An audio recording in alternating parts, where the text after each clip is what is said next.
Graph the following. All right, so for example A, we have f of x is equal to negative 2 to the x plus 1.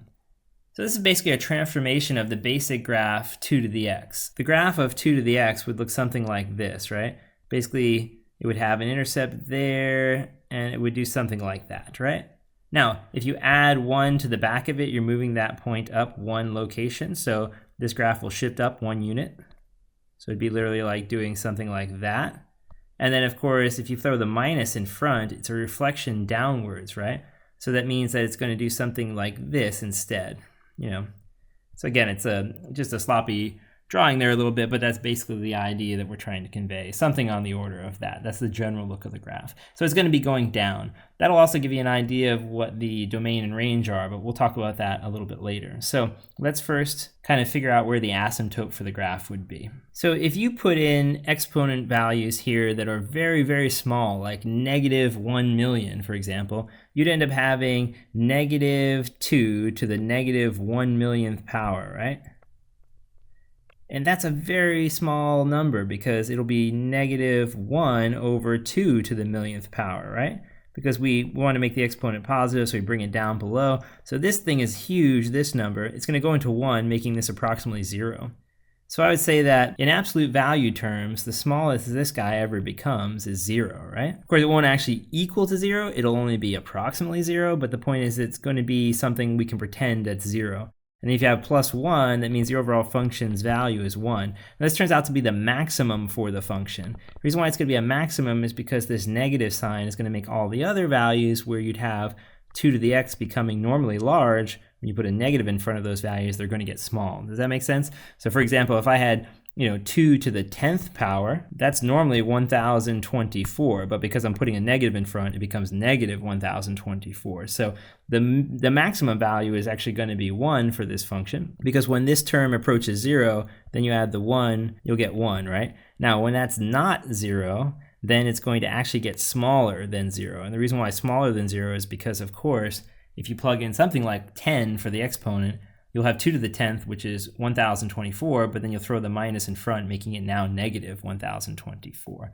So essentially, negative exponents make the value of negative 2 to the x approach 0, right? It moves towards 0. Where positive exponents end up making it get very negative, so something like this. So the bottom line is that this function has a maximum value of 1, and it actually doesn't ever achieve that max, right? This is an asymptotic maximum. In other words, it's the asymptote really is 1. So we're saying it doesn't actually reach 1 because this term never actually reaches 0, but it can get close to 0, and because that can get close to 0, then the overall function's largest value is 1.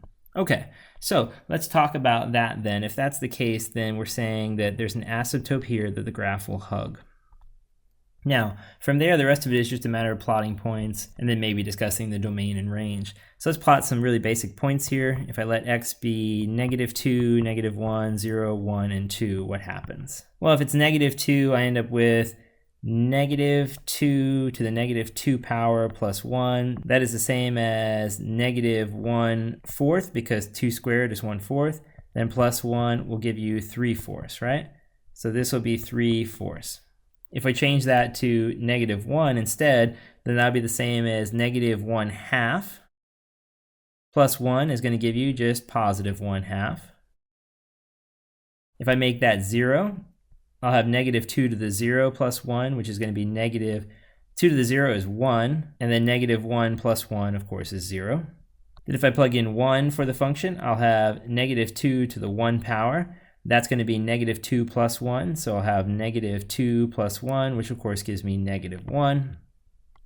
And then finally, if I make this exponent 2, so negative 2 to the 2, that's negative 4 plus 1, and that will of course give you negative 3.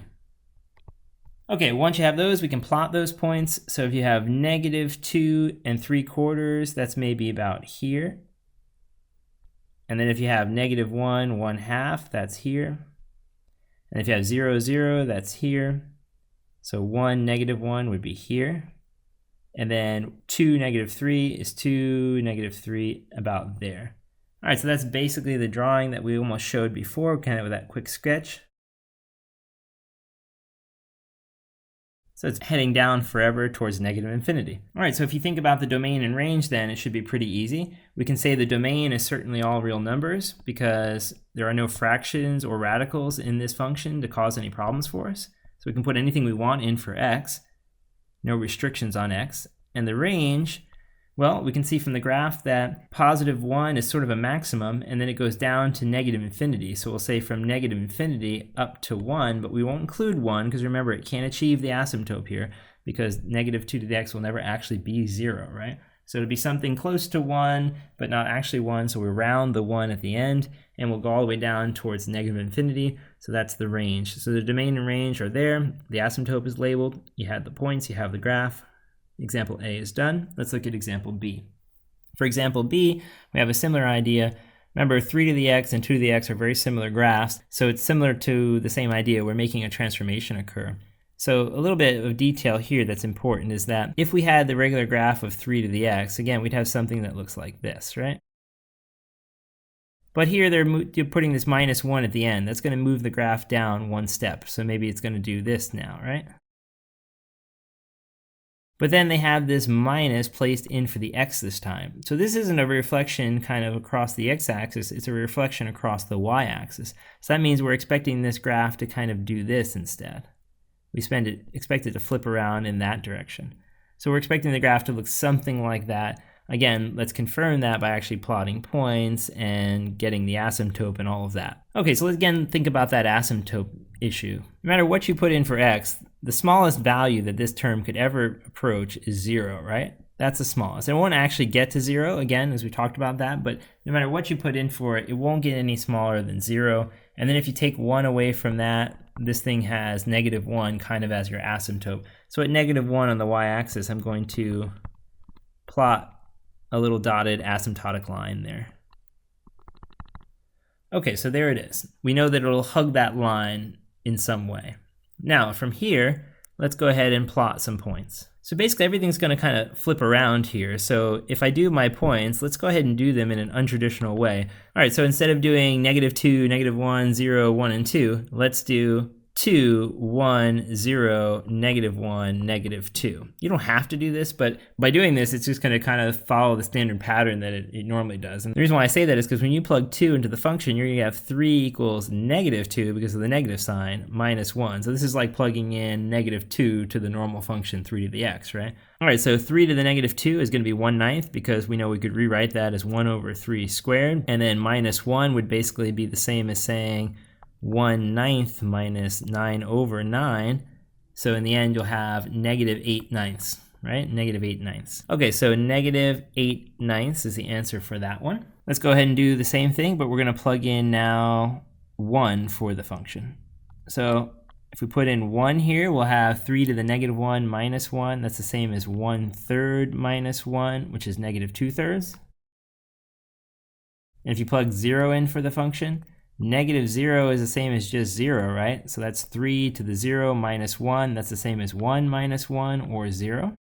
If we put in negative 1, here the exponent starts to turn positive because negative negative 1, right, will end up being the same as saying 3 to the 1 minus 1, which is 3 minus 1, or 2. And then lastly, if we put in negative 2, we'll have negative negative. That's going to be 3 plus 2, or 3 squared, minus 1, which of course is 9, minus 1, which of course is 8. Okay, so let's go ahead and plot those points. We'll have 2, negative 8/9, that's almost negative 1, so maybe that's here. If you have 1, we're going to get negative 2/3 there, so maybe that's about here.